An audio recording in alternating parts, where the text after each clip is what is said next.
Jake Fader was a climbing legend. He was a loyal friend. He was a risk taker. He was also a drug dealer, a thief, and the man responsible for a young girl's death. And in the end, he was a man torn apart by guilt. His suicide note is the key to it all, a final confession that reveals a truth more complex than simple murder. This is his story, told through the eyes of the one friend who never gave up on him. Join me on the Best Mystery Book podcast, and I, Ian Cartwell, will tell you the whole story. Chapter 6. Dixon was back in his office at Bridgewater Police Station by lunchtime. He locked Jake's computer in the bottom drawer of his desk and put the golf ball retriever in the corner of his office behind his filing cabinet. He decided to spend the rest of the afternoon catching up with Operation Magpie. He was pleased to see that the investigation was coming together nicely. Raymond Standish and his 2 accomplices had been remanded in custody. The 3 computers and other documents recovered during the raids in Bristol had provided plenty of evidence of the burglaries themselves and subsequent identity thefts. Standish and the others would face multiple counts of burglary, theft, and deception. It would make for a long indictment. Dixon spent the rest of the afternoon on his own witness statement. This was going to be a long job and would not be completed in one sitting. He was not aware of the time until his phone rang just before 5 p.m. "There's a Carl Harper on the line for you, sir. Says he's responding to a post you left on a web forum the other day." Dixon paused until he heard the usual click. "Detective Inspector Nick Dixon speaking. Can I help you?" "Yeah, my name is Carl Harper. You left a post on the U Climbing forum asking about the accident in Cheddar Gorge a couple of weeks ago." "Yes, that's right. I was there. I was climbing the gorge that day with my girlfriend, Helen." "Did you see the fall?" "No, I was climbing at the time. I heard the screams and turned around to see the guy land. Poor bastard." "What about Helen?" "She saw much the same as me. She was holding my ropes and watching me at the time. Or at least she bloody well should have been." "Do you live locally?" "No, we live in London. Well, Surbiton, actually. We're members of the Surbiton and Kingston Mountaineering Club. Helen's parents live in Wells, so we come down and stay with them. We're driving down tomorrow night as it happens. The weather forecast looks good for the weekend. I'd like to have a word with you both, Carl, if I may. You'll be in the gorge Saturday?" "Yes, we will." "Could you both spare me half an hour at, say, 9 a.m.? I don't want to ruin your day, but I really do need to get a clear understanding of what you saw." "No problem at all." "Thank you. Could we meet at the foot of High Rock, perhaps?" "In the car park." Carl Harper agreed, and Dixon made a note of his full name, address, and telephone numbers. "Well, one final question. Yes? What route were you on? Dinner date?" "I'll see you Saturday, Carl." Dixon looked at his watch. It was just after 5:30 p.m., just enough daylight left for a walk on the beach at Burnham, and then a beer in the Clarence. Dixon parked at the end of Allendale Road and walked towards the town.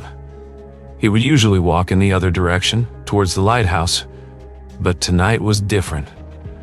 Monty was tearing up and down in pursuit of his tennis ball. He still hadn't got the hang of bringing it back, but he made short work of catching it when Dixon kicked it along the beach. Dixon walked until the new sea defenses reared up like a huge wave above him. He still thought of them as new, even though they had been built over 25 years ago. He remembered the storm that had destroyed the old esplanade. He walked as far as the second set of steps, put Monty on his lead, and walked onto the top of the seawall to find himself opposite the Royal Clarence Hotel. He had taken the precaution of checking that Sarah Heath would be behind the bar that evening.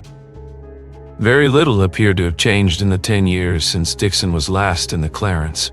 To his left was the lounge bar, and to his right, the public bar. Straight ahead, he could see the manager's office, currently occupied, with the passage leading through to the toilets at the rear of the building. To the left of the manager's office was a doorway, which Dixon remembered led up to the guest accommodation. He walked into the public bar and could see that the whole far end had been opened out to create additional seating and a games area with 2 pool tables and a dartboard. Gone was the old skittle alley, Sarah was behind the bar to his left. She did not look pleased to see him. "Got time for a chat, Sarah?" "No, I'm on my own." "I saw the manager sitting in his office when I came in.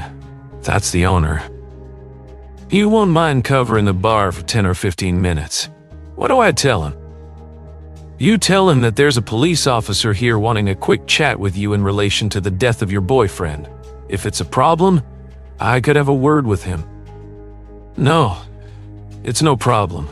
Give me a minute." Sarah reappeared a few moments later. "That's fine. I've got 15 minutes. Would you like a drink?" "I'll have a small lager, if you don't mind." "Not at all." Sarah poured the drinks, a small lager for herself and a beer for Dixon, and they both sat in the window where the jukebox had once been. "Did you know Jake was dealing drugs?"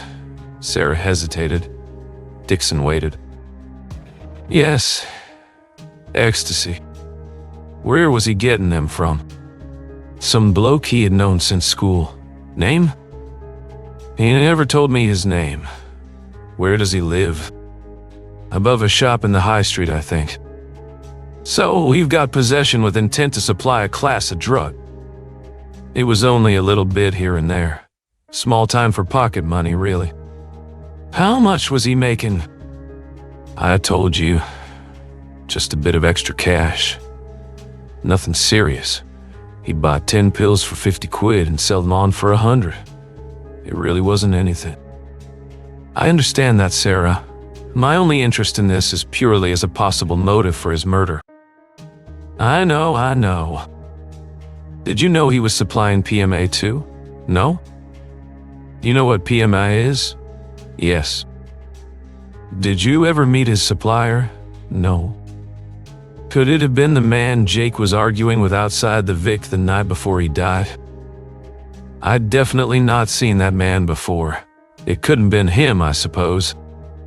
So, he's dealing a bit of ecstasy here and there for extra cash. He's doing the odd bit of cash in hand work and getting... What? Job seeker's allowance? Yes. So where did all his money come from? What money? The Subaru. Look, I've got no idea, okay? Tell me about the climbing trip to Jordan. When was it? April, I think. Over Easter. Who did he go with? Dan. How long was he away? It was a week. Just a week. When did he buy the Subaru? I don't know. I can check with the diva. May. He got it in May. Tell me about his climbing trips before he went to Jordan then. Where did he go? He had a couple of weekends in Wales, I think, and went to the Lake District a couple of times as well. The weather wasn't great then, of course. What about when he got back from Jordan? Not a lot after that until the season opened at Cheddar Gorge. Then he started working on As the Crow Flies again. Look, so we've got a couple of trips to Wales, a couple of trips to the Lake District, and then he goes to Jordan. Then when he comes back, he buys the Subaru. What do you think he was up to then? I know full well what he was up to, Sarah. I'm just waiting for you to tell me. I don't know. Did he make any alterations to the car when he got it? What? Alterations to the car. Modifications. Did he make any? Yes. He was mucking about with wires and things in the back seat. Didn't you ask him what he was doing? No. It was none of my business. Ugh. I'll tell you what I think Jake was up to, and you tell me if you think any of this sounds familiar. The climbing trips to Wales and the Lake District weren't climbing trips at all. He was collecting birds' eggs. Let me rephrase that. He was stealing birds' eggs. Bullshit. I found a telescopic golf ball retriever in his bedroom at his parents' house. It had a hole drilled in the handle so that it could be hung on his harness. I'm thinking that the eggs were stolen from peregrine falcon nests, and if you can keep them alive, each egg is worth about 7,000 pounds in the Middle East. Now, how am I doing? Sarah stared at her drink. She didn't respond. That explains the trip to Jordan, doesn't it? Sarah nodded. Did he really go to Jordan, or was it somewhere else? Dubai, perhaps? Sarah sighed. I can find out, Sarah, so it will save us all a great deal of time. They went to Dubai. How many eggs were there? 10. 70 grand? Hey, split it with Dan. Cash? Yes. Who organized it? What you mean? Jake could collect the eggs and keep them alive, but he's not going to know anybody in Dubai to sell them to, is he? Who was his contact? Who set it up? I don't know. He never mentioned anyone? No. And you heard no phone calls or anything like that? No. How about the internet? Could be, I suppose. How did he keep the eggs alive? He had a small plastic box. It had a tiny light bulb in it that was wired up to a small battery pack. It's called an incubator, Sarah. I know. There was one set into the rear seat armrest of the Subaru. He wired it up to the car battery, even fitted an on-off switch. He was pleased with himself for that. So, he was planning to do it again? Yes, when he got back. He said the birds should have laid again by then. He was going to try for 20 eggs, but something went wrong. He didn't go. To Dubai? Dan went on his own. They collected the eggs and then Dan took them to Dubai without Jake? Yes. On 40,000 pounds. More than enough motive for murder, wouldn't you say? I suppose so. So you have no idea who his contact was or how he got in touch with them? No. Did he ever tell you any of his passwords? Facebook, perhaps? No. He kept that sort of information to himself. I never knew any of his passwords, and he never knew any of mine. I'm sure our high-tech unit will be able to sort it out. I've got his computer and iPhone. Tears had started to stream down Sarah's face. Dixon noticed that she had not touched her drink. Am I in trouble? She asked. No, Sarah. You're not. Dixon walked along the seafront towards the amusement arcade. He bought some chips, gave them a liberal covering of salt and vinegar, and then walked down the ramp towards the beach. He sat on the concrete steps below the seawall and watched the lights flickering on Hinkley Point across the estuary. He could see the marker flashing on the sandbank of Sturt Island. The South Wales coast was visible in the distance, and he could even pick out the street lighting on the M4. He looked up at the lights flashing in the arcade, and his mind wandered back to many an hour spent playing the fruit machines. Fruit machines? You might as well go and push your money through their bloody letterbox, his grandmother had said. He remembered Jake's ascent of the seawall, too. Using only the tiny crack between the huge sections of concrete wall for finger and footholds, Jake had got up and over the overhang. It was made all the more impressive by the quantity of beer Jake had drunk that evening, too. Happy days. A sense of frustration overtook him. Or was it sadness? He wasn't sure. He was not convinced that he was making any progress at all with his investigation into Jake's death. He was yet to find any evidence that it was anything other than a simple accident. He was finding plenty of evidence to blacken Jake's character, and despite their protestations to the contrary, he was under no illusion that John and Maureen Fader would thank him for that. But he was no nearer to finding out what had happened to Jake. Something was niggling him.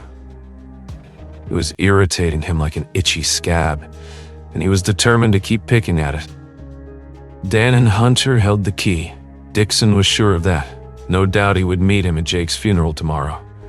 Hunter had a great many questions to answer on his own account. Even assuming he was not involved in Jake's drug dealing, he was certainly up to his neck in the theft and sale of the birds' eggs. Dixon made a mental note to have a look at the various offenses under the Wildlife and Countryside Act and their sentences. He had no intention of arresting Hunter at this stage, but it might be useful to put the wind up him if needs be. Much would depend on whether or not he cooperated. Funerals and murder cases were always interesting, and Jake's was likely to be no exception. Chapter 7. Dixon never understood why crematoriums all looked the same. He had been to any number of funerals over the years, and Weston-super-Mare Crematorium was just like any other. He had arrived early and met Dan Hunter amongst the usual throng waiting patiently in the car park. He explained that he was investigating Jake's death and would need to speak to him in due course. Hunter had asked the "Do you think he was murdered?" question that everybody seemed to have asked, into which Dixon gave his stock reply. Much to Dixon's surprise, Hunter then readily agreed to help in any way he could. "You know he was dealing drugs?" asked Hunter. "Yes, small time, I'm told. I wonder whether that could be related, though, if he was murdered, that is. It's certainly one line of inquiry, but we have several at the moment, and as I say, I have no real evidence that he was murdered. All I have is the knowledge that his knot wouldn't just untie itself." Hunter agreed to call into Bridgewater Police Station after work on Monday to give a statement, and Dixon felt that questions about the birds' eggs could wait until then. They exchanged mobile phone numbers, and Dixon left it at that. Hunter seemed an odd choice for a climbing partner.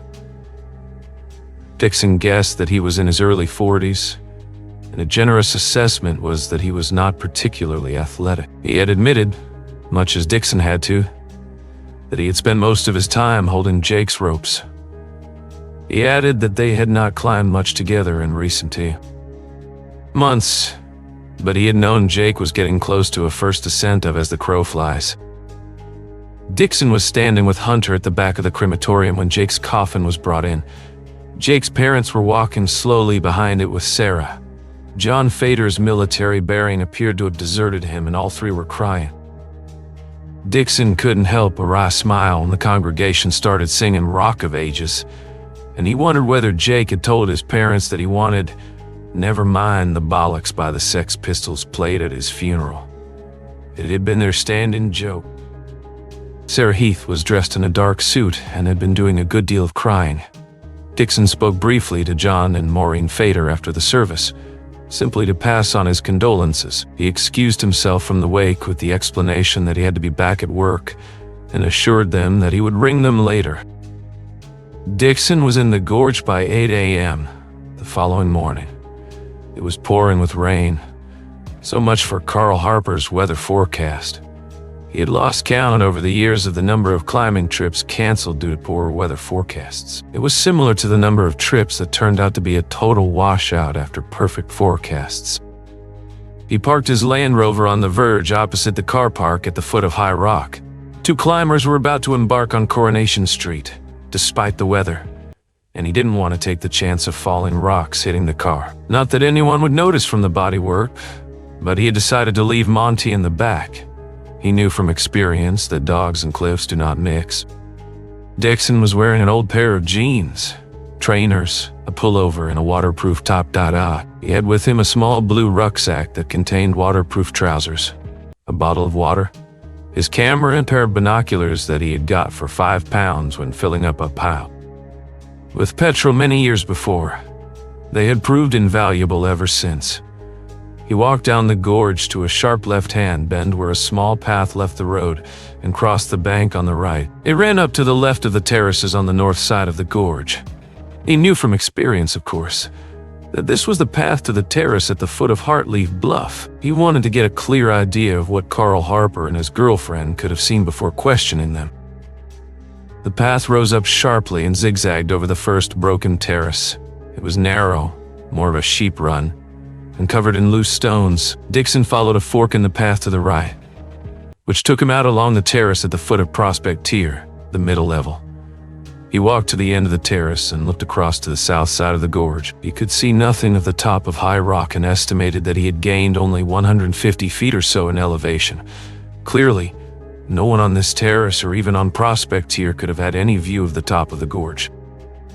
He walked back along the foot of Prospect Tier and rejoined the path to the right, climbing further up the left-hand side of the north terraces. There was a stand of trees on his left with a resident population of sheep watching his every move. He arrived at the start of the terrace at the foot of Heartleaf Bluff and could see that a fence had been installed along the edge of the terrace. Metal posts had been driven into the ground and wire fencing was strung between each on large steel cables. The fence was also secured in place by retaining cables. Dixon wondered whether it was there to protect tourists below from fallen rocks or sheep, or perhaps even climbers, and decided that it was probably all three. He walked out to the foot of Dinner Date at the end of the terrace and was surprised to have a clear view of the top of High Rock along the full length of Heartleaf Bluff. He had not remembered that. Dixon could pick out the line of as the crow flies quite clearly, although he found it impossible to estimate the distance between where he stood and the top of the route. There were a number of small trees all along the top of High Rock. They were just starting to lose their leaves, and they appeared to Dixon to be silver birches. They were more than adequate to provide a belay anchor, and no doubt they would also have provided cover for anyone tampering with Jake's ropes. It would be a very interesting interview with Carl Harper and his girlfriend. He took a number of photographs of the top of High Rock and several short sections of video for future reference purposes. He wandered along the foot of Heartleaf Bluff and found himself trying the handholds at the start of various routes. The rock was overhanging for 30 feet or so, and most of the routes were still dry, at least the lower sections. A couple of moves, and he was level with the first bolt on a route 30 feet left of Dinner Date. He would have to look up its grade later. Trainers were not ideal footwear, and he could feel his legs starting to shake. He turned and jumped, landing heavily in a pile of sheep droppings. He looked up at the cliffs. The memories came flooding back. Routes he could no longer remember the names of, photographs in a box somewhere. He dropped back down to the Land Rover. There would be just enough time to take Monty for a short walk before Carl Harper arrived. Dixon took Monty into the boulder field beneath the quarried section opposite High Rock and below and to the right of Heartleaf Bluff. The rock was sharply overhanging and was covered in bolts and chalk marks. He turned to see a red Ford Fiesta pull up behind his Land Rover. He put Monty on his lead and walked back to his car. The occupants of the Ford Fiesta were waiting for him when he arrived. Carl Harper? Yes. Detective Inspector Nick Dixon. Thank you very much for coming. Happy to help. It looks as though we'll have plenty of time to talk, said Harper, holding out his hands to catch the rain. It should clear up later. I've just been up onto the terraces and you can see the cloud lifting from the south. You should be okay by lunchtime. Dixon bundled Monty into the back of the Land Rover and locked it. Would you mind if we walked up to the foot of Dinner Date? I need to get a clear understanding of exactly what you saw at the time. Not at all. The three of them walked up to the terrace and out along the fence to the start of Dinner Date. They could see that the cloud was lifting to the southwest. Looks like you were right about the weather, said Harper. Yes, you'll be okay for this afternoon, if you choose your route carefully. They stood at the foot of Dinner Date where the fence curled round at the end of the terrace. Dixon looked up. It's a good route. Did you enjoy it? Yes, very much so. Have you done it? Many years ago. It was an HVS back in the old days. Harper laughed. When men were men, eh? Something like that. Dixon leaned on the fence looking across to High Rock. What time did you arrive in the gorge on that day? We got here about 5 o'clock. I had the day off work and Helen bunked off at lunchtime, so we thought we'd get an evening's climbing in. Had you done any routes that day before Dinner Date? No, that was the first one. We came straight up to Heartleaf Bluff and made a start. Was Jake Fader already on High Rock when you arrived? Jake Fader? That was his name. Shit. I didn't know it was him. You knew him? No, but I'd heard of him. He was in the climbing magazines every now and again with new routes and second ascents. Some pretty hairy stuff. Was he on High Rock? Yes.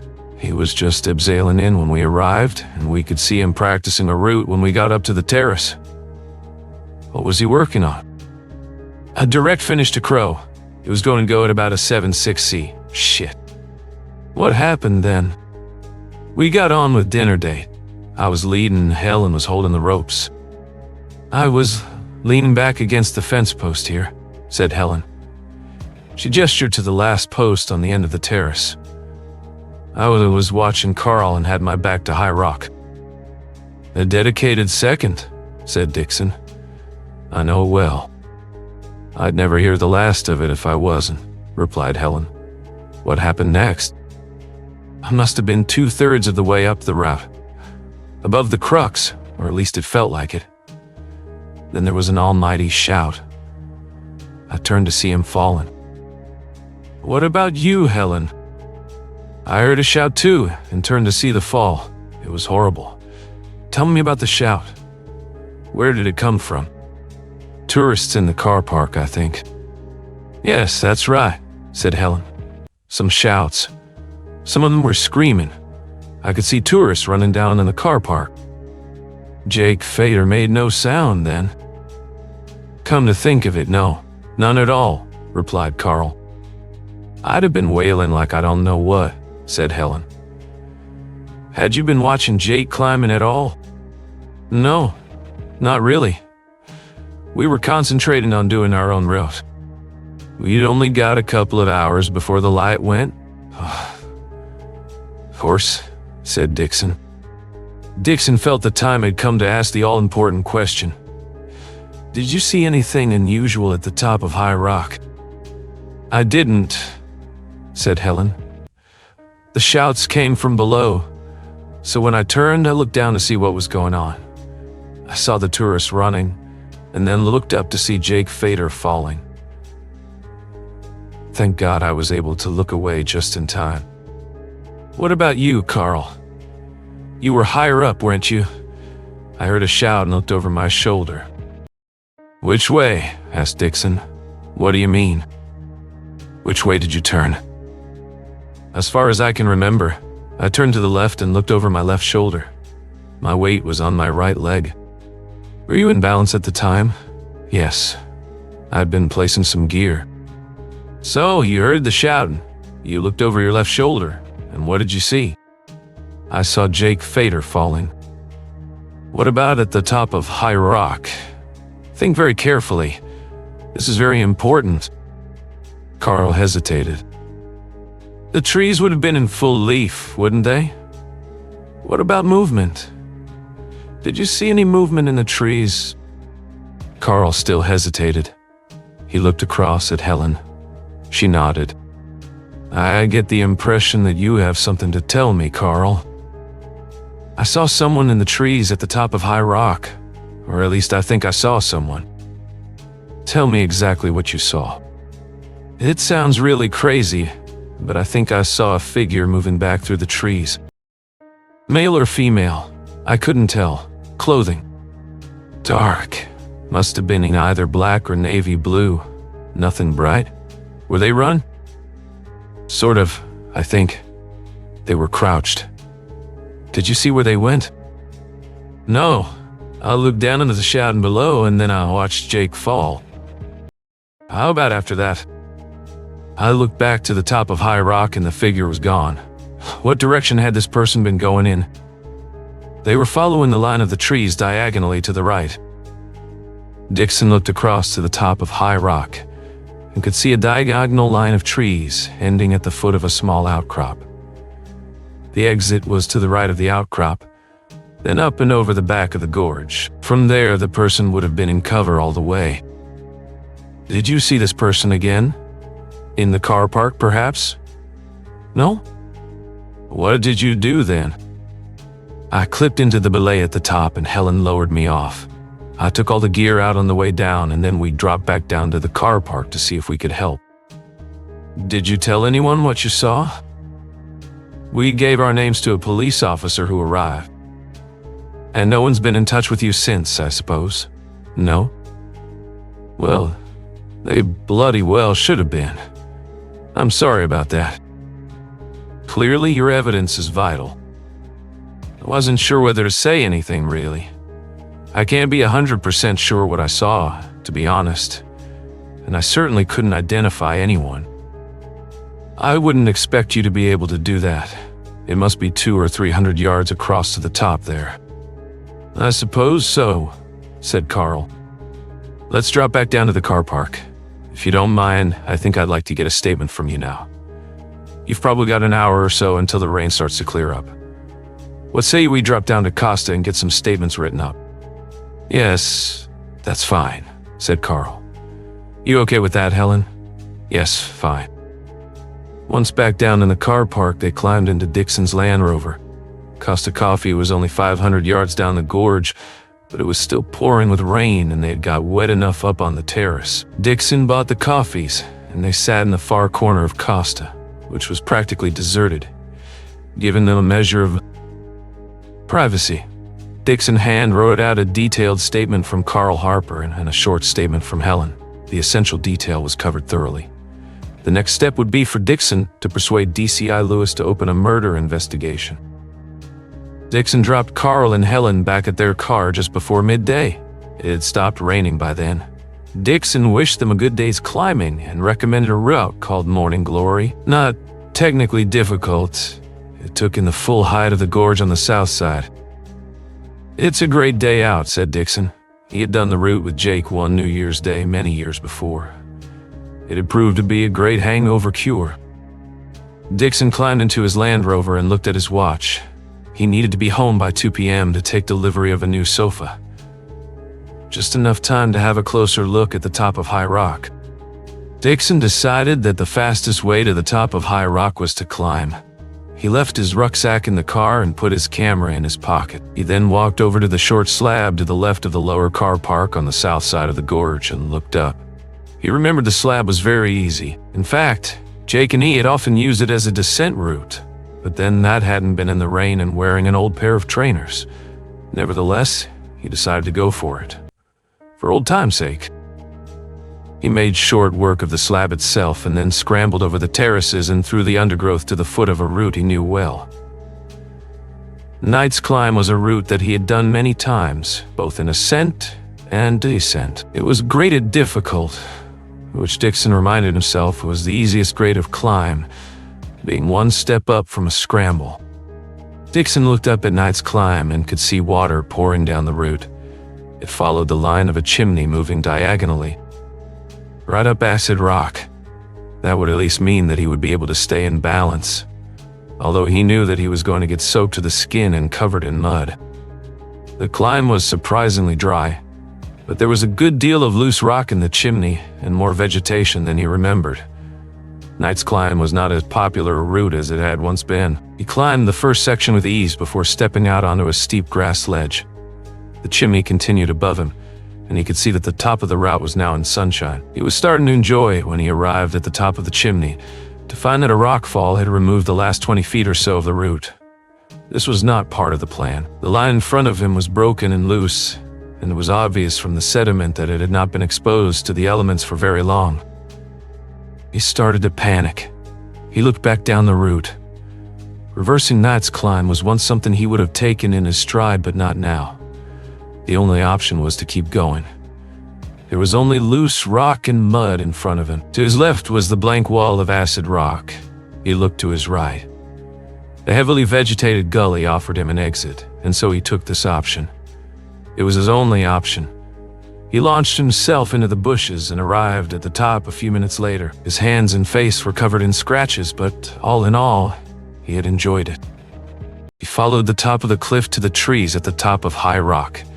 He found the tree that Jake would have used as a belay abseil over as the crow flies. He could see what he thought were marks on the bark left by Jake's tapes, and so he took several photographs for his records. Then he followed the line of the trees diagonally and back right to the foot of the small outcrop. He found himself on a path that led round to the right of the outcrop and up over the back of the gorge. Clearly, this had been the escape route. Dixon was back at home just in time to take delivery of his new sofa. When the deliveryman had gone, he opened himself a beer, sat down, and reached for his phone. DCI Lewis. "Nick Dixon, sir." "This had better be good, Dixon. England are playing South Africa and the second half is about to start. I've got a witness on the north side of the gorge who says he saw a figure running away from the top of High Rock at the time Jake fell." "Bloody hell." "I've got a detailed statement from him, sir. He will say that he saw a figure crouched and running back from the edge of High Rock." "Well done, Nick. Take the rest of the day off. Get a good night's sleep, and I'll see you in the office at 10 sharp tomorrow morning." "Thank you, sir." "You're a tenacious bugger, Nick. Thank you, sir. You have your murder investigation. I've cleared it with the chief super. Steve Gorman and Jane Winter can come with you on it. But I think we'd better leave Dave Harding on Magpie at the moment. He can finish that off. A fourth person would be useful. I can let you have Mark Pierce.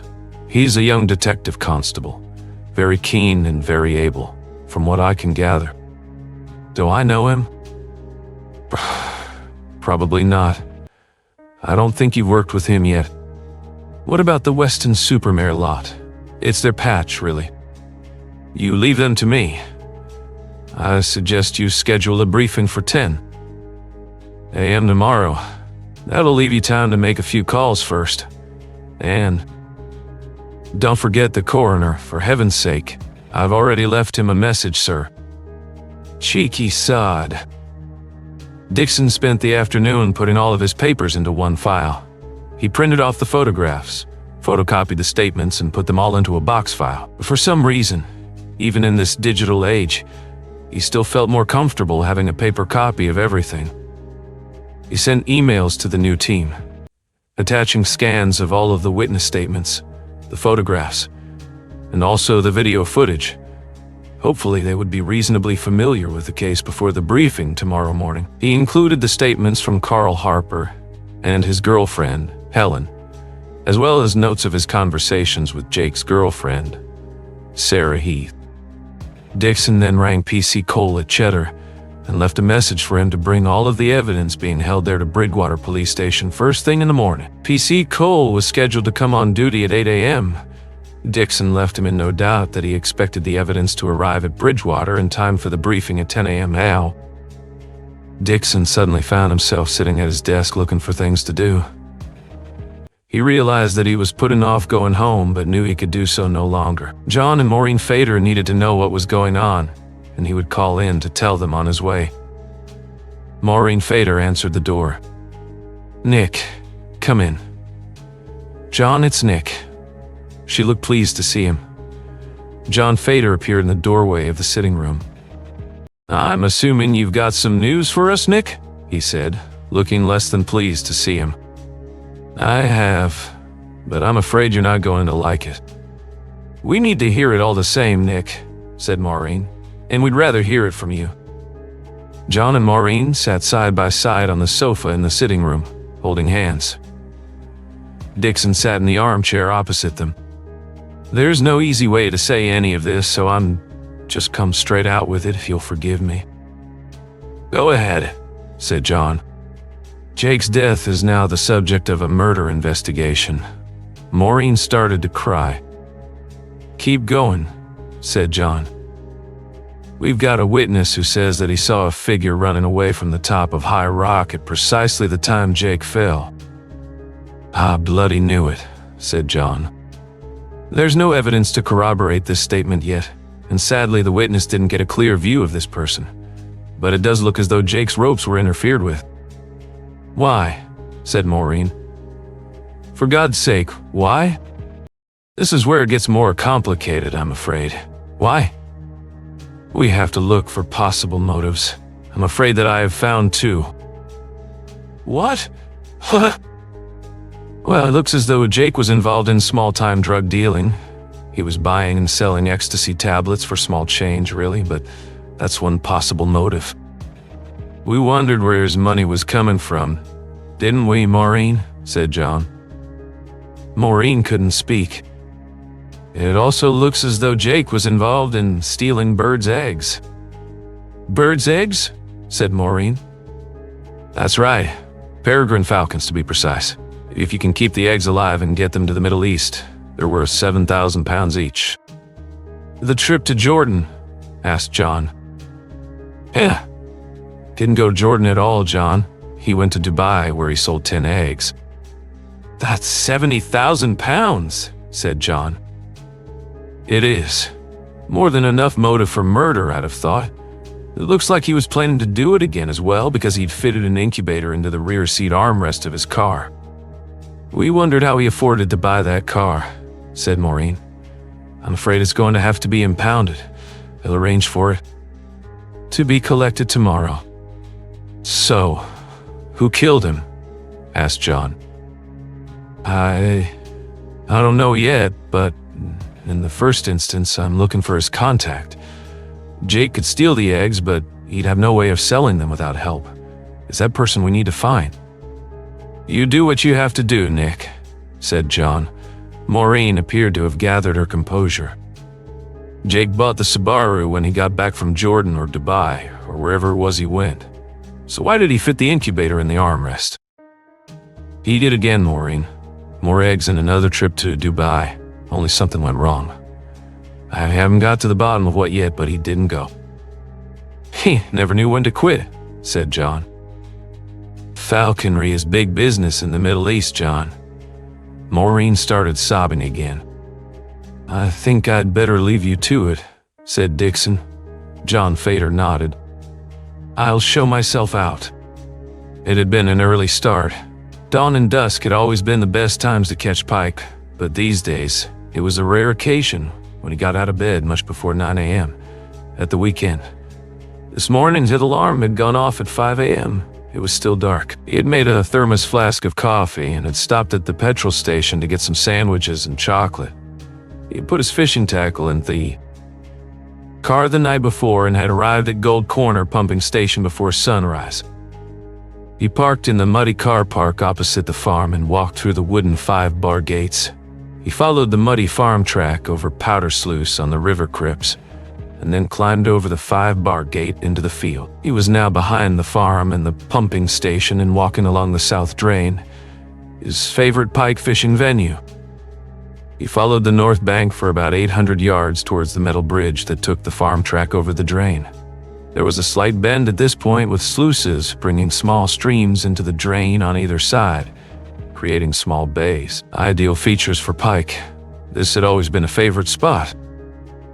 He put up his large umbrella to get some shelter from the wind and tackled up by the light of his head torch. By sunrise, he was ready to start.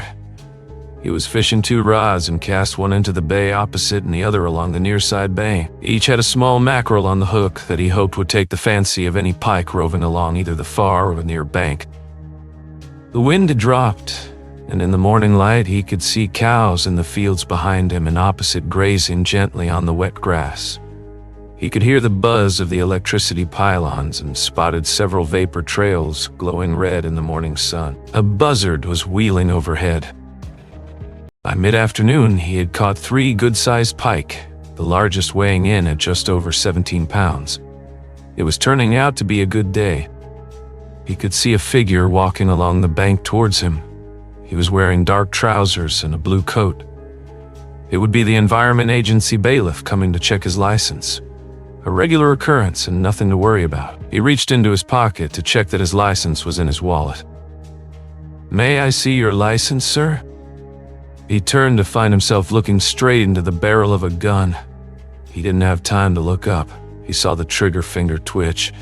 He felt a sharp pain in his right eye, and then darkness began to take him. He felt numb. Suddenly he was falling forward. He heard a splash. He could not breathe, but there was no panic and no pain. He felt cold.